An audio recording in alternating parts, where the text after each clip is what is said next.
bakal seru banget. Aku dan Rio bakal jadi arkeolog cilik. Iya, kami akan menggali fosil yang dari belakang rumah. Tapi ini fosil-fosilan kan kayak? Iyalah, ini mainan fosil yang aku tanam di sini. Nanti pura-puranya kita jadi arkeolog dan paleontolog ya. Habis itu kita cari tahu tulang belulang hewan purba apa ini. Wah, seru nih. Nah, sambil nyari fosil, kita juga akan belajar tentang pembentukan, permanfaatan, dan cara memperoleh bahan bakar fosil. Iya, kita juga akan mencari tahu bagaimana bahan bakar bisa berbentuk dari fosil. Terus dinumerasi operasi perjumlahan, pengurangan, perkalian, dan pembagian menggunakan bilangan bulat. Oh ya, kita juga akan belajar menyelesaikan hitungan dalam jarak dan waktu. Sudah siap buku dan alat tulisnya? Sebelum belajar, kita berdoa dulu ya. Berdoa mulai. Selesai. Yuk kita cari fosil. Oh iya, jangan lupa pakai sarung tangan dulu ya.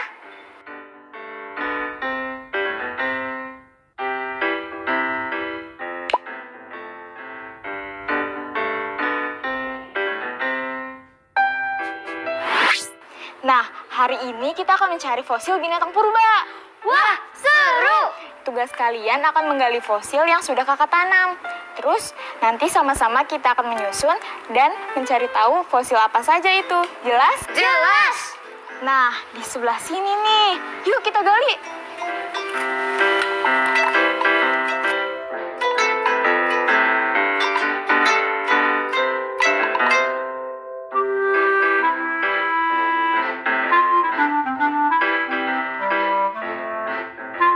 Kak, sebetulnya fosil itu apa sih?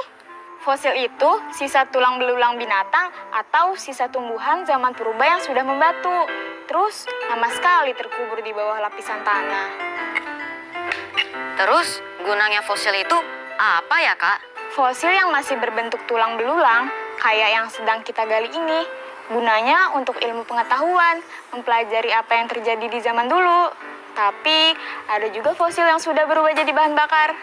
Bahan bakar? Kayak minyak bumi gitu, Kak. Yang biasa kita isi ke mobil dan motor kan? Iya, betul sekali. Itu disebut sebagai bahan bakar fosil. Oh. Bahan bakar fosil terbentuk dari tanaman dan binatang yang telah mati ribuan hingga jutaan tahun yang lalu, bahkan sebelum zaman dinosaurus. Teman-teman, bisakah kamu membayangkan permukaan bumi ini jutaan tahun yang lalu? Masih banyak rawa, tumbuhan lebat, dan aneka hewan yang hidup di daratan maupun perairan. Ketika semua makhluk hidup mati, mereka terkubur di lapisan-lapisan lumpur, batu, dan pasir di dasar rawa dan hutan. Nah, semakin dalam mereka terkubur, tekanan dan suhu pun semakin tinggi. Lama-lama jasadnya pun terurai, terus menjadi bahan bakar fosil, menjadi batu bara, minyak bumi, dan gas bumi. Lama banget ya, Kak, proses pembuatan minyak bumi. Iya, makanya bahan bakar fosil itu termasuk sumber energi dari alam yang tak terbarukan. Jadi, lama-lama bisa habis dong. Iya, makanya kita harus hemat dalam penggunaannya. Kebayang nggak kalau di dunia ini kehabisan minyak bumi? Motor dan mobil nggak bisa jalan. Bisa-bisa kita kemana-mana harus naik kuda lagi kayak zaman dulu. Bahan bakar fosil sekarang digunakan sebagai sumber energi menggerakkan mesin, alat transportasi maupun turbin untuk menghasilkan listrik. Tapi, tahukah teman-teman cara memperoleh bahan bakar fosil?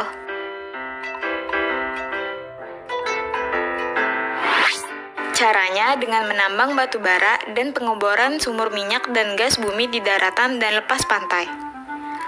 Tapi bahan bakar yang baru ditambang belum bisa langsung dimanfaatkan, melainkan melalui pemrosesan lebih jauh. Bahan bakar yang mentah harus dimurnikan dulu setelah diolah.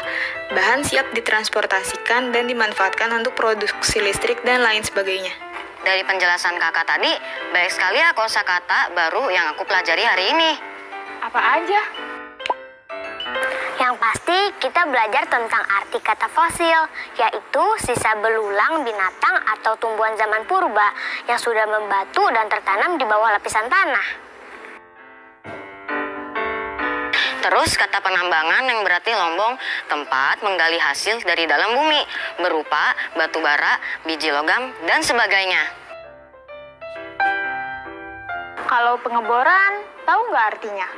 Aku tahu Kak, artinya proses pengeboran tanah atau tempat pengeboran tanah. Pinter. Oh iya, kakak tadi juga nyebut kata rawa, artinya tanah yang rendah dan digenangi air. Biasanya banyak tumbuhan air di situ. Mikroorganisme adalah makhluk hidup sederhana yang terbentuk dari satu atau beberapa sel yang hanya dapat dilihat dengan mikroskop. Misalnya, bakteri atau amuba. Oh, oke. Rio paham. Kalau plankton, apa artinya, Kak? Plankton itu organisme laut yang sangat halus, kebanyakan mikroskopis, jadi nggak bisa langsung kelihatan oleh mata. Mereka melayang di dalam air laut, dan ini jadi makanan utama ikan. Oh iya, tadi kita juga belajar kata endapan, artinya bahan lepas yang mengendap dan terhampar di dasar laut, danau, sungai, dan rawa. Ada satu kata lagi, turbin. Ingat nggak artinya apa? Mesin atau motor yang roda penggeraknya berporos pada baling-baling yang digerakkan oleh aliran air, uap, atau udara. Wah, hebat kalian. Yuk kita gali lagi.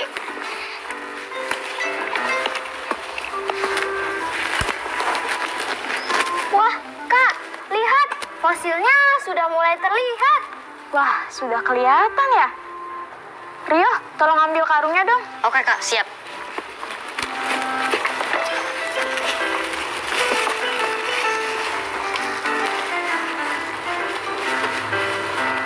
Nah, kalian gali lagi ya, dengan hati-hati. Jangan sampai fosilnya rusak. Kakak mau ambil minum dulu ya. Kalian haus kan?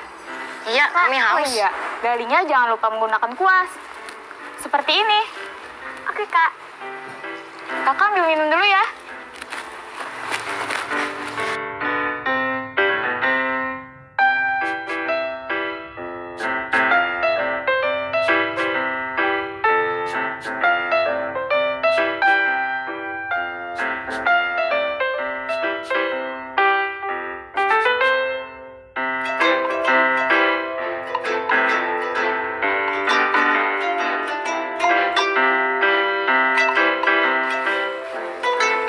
Rio, Aini, ayo istirahat dulu.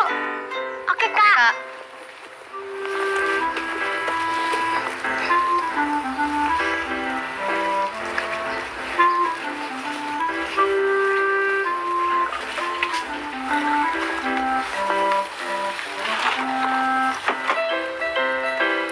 Nih, kalian minum dulu.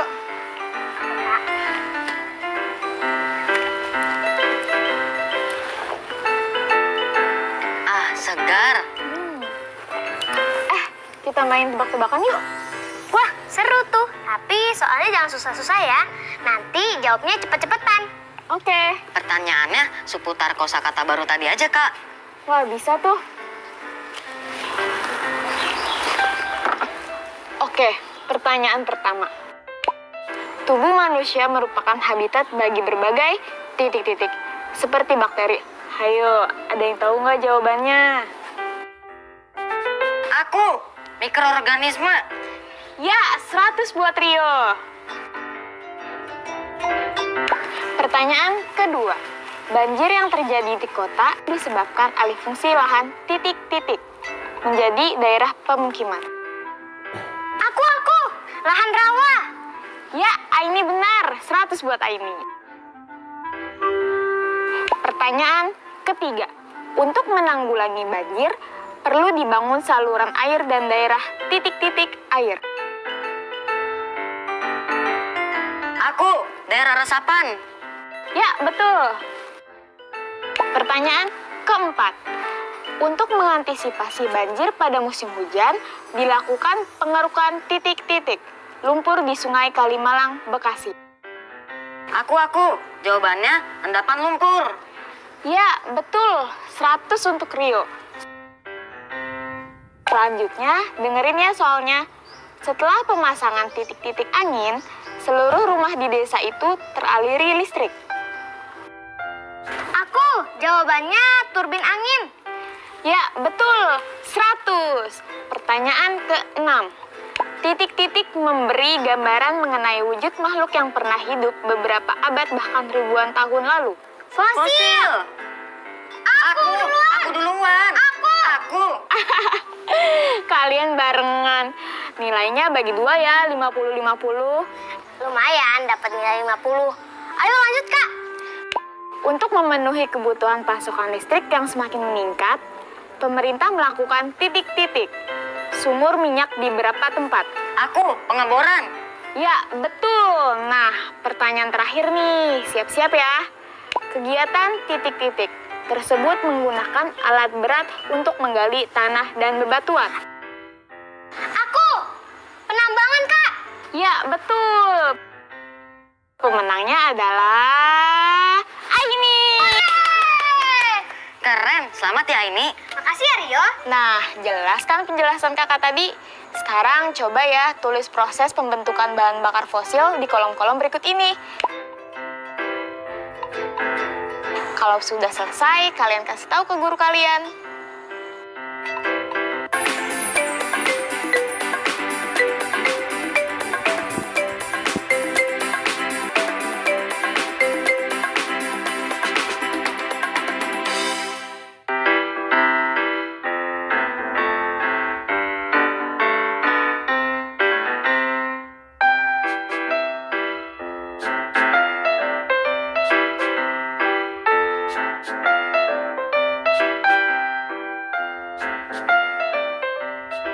Kak, lihat, sudah hampir jadi fosilnya. Oh iya, Kakak kok bisa dapat mainan tulang belulang fosil ini sih? itu kakak beli di online. Mahal ya Kak harganya? Sedikit mahal, tapi untungnya kakak dapat kupon diskon. Karena dapat kupon diskon, harga barang belanjaan jadi lebih murah. Tapi kita juga harus pintar-pintar memilih diskon mana yang lebih menguntungkan. Perhatikan 2 kupon diskon berikut. Kupon pertama diskonnya 20%, tapi maksimal potongannya hanya Rp75.000. Sedangkan kupon kedua diskonnya 80%, tapi maksimal potongannya hanya Rp30.000. Sekilas, kamu mungkin tergoda untuk menggunakan kupon kedua karena diskonnya lebih besar, yaitu 80%. Nah, yuk sekarang coba kita hitung.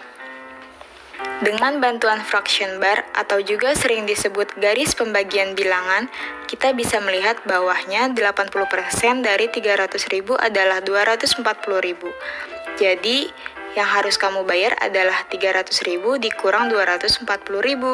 Hasilnya 60.000. Wah, ternyata harganya tinggal 60.000 saja. Tapi tunggu dulu. Kupon itu juga menyatakan bahwa potongan maksimal hanya sampai 30.000. Kalau begitu, hitungan ini belum selesai dong. Berarti harga yang harus kamu bayar adalah 300.000 dikurangi 30.000. Hasilnya 270.000. Bagaimana jika kita menggunakan kupon yang satu lagi? Kupon yang ini yang diskonnya 20%. Yuk kita hitung. Dengan bantuan fraction bar, kita bisa melihat bahwa 20% dari 300.000 adalah 60.000. Jadi, yang harus kamu bayar adalah 300.000 dikurang 60.000 sama dengan 240.000. Kupon kedua mensyaratkan potongan maksimal 75.000. Tapi karena potongan 20% masih di bawah itu, kamu bisa menggunakan potongan tersebut. Jadi, dengan matematika, kamu bisa memilih diskon yang lebih menguntungkan untukmu. Mengerti kan, teman-teman? Mobil keluarga Pak Andi menempuh jarak 92 km dalam 1 jam.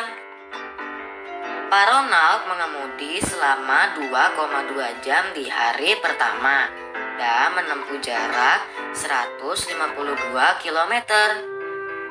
Di hari kedua, Pak Ronald lanjut mengemudi selama 1,8 jam dan menempuh jarak 196 km.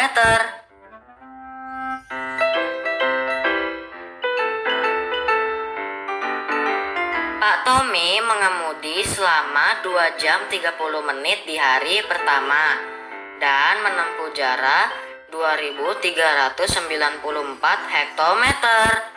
Di hari kedua, Pak Tommy lanjut mengemudi selama 3 jam 30 menit dan menempuh jarak 2.823 hektometer.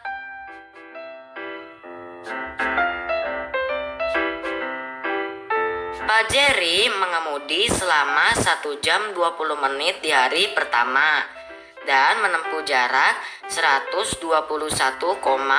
km. Di hari kedua, ia mengemudi selama 2 jam 10 menit dan menempuh jarak 167,25 km.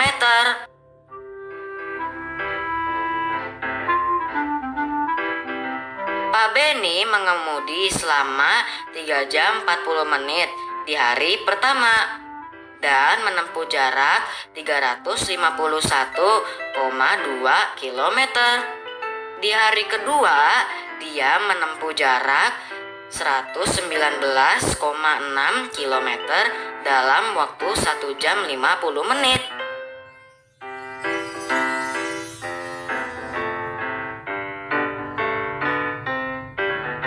Kita sajikan informasi tadi di tabel berikut yuk.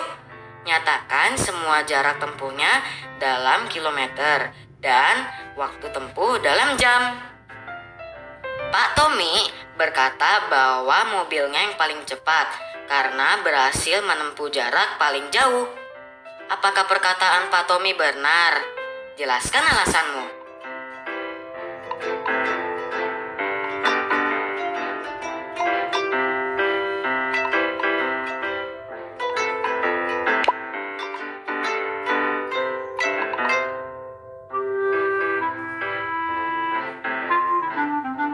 Mobil siapa yang paling cepat?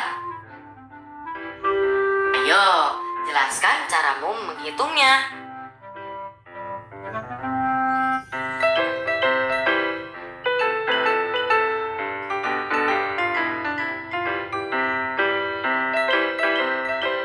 Mobil manakah yang menghabiskan paling banyak bensin? Mobil yang cepat atau yang pelan? Jelaskan alasanmu.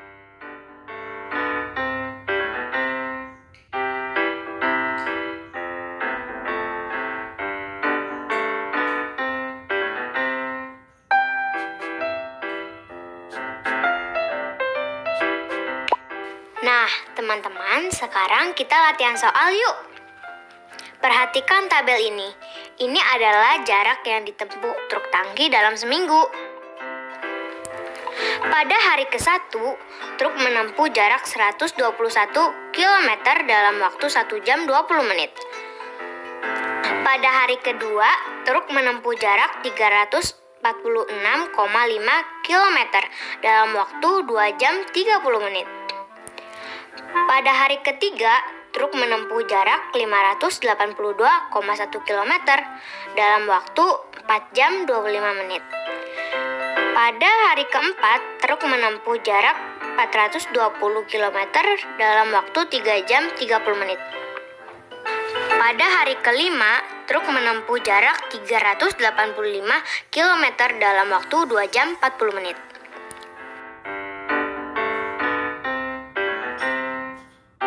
Nah, perhatikan tabel ini ya, lalu jawab pertanyaanku. Pada hari keempat, kecepatan truk tangki tersebut adalah titik-titik kilometer per jam.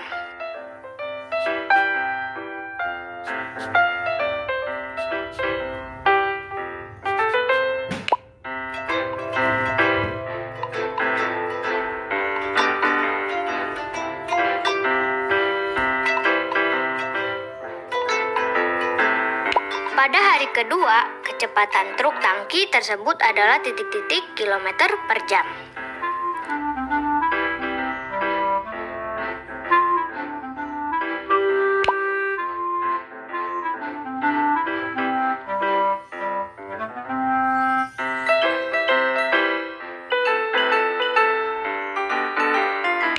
Lalu pertanyaan terakhir, Rata-rata jarak yang ditempuh truk tangki tersebut dalam sehari adalah titik-titik kilometer.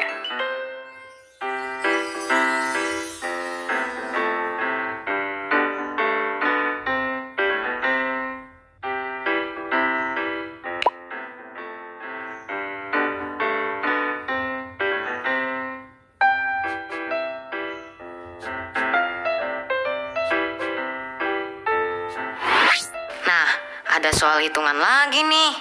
Soal pertama, 34,5 dikali 6 dibagi 4. Soal kedua, 125,5 dikurangi 24,3 ditambah 5. Yang terakhir, 56,26 dikurangi 369,75 ditambah 8.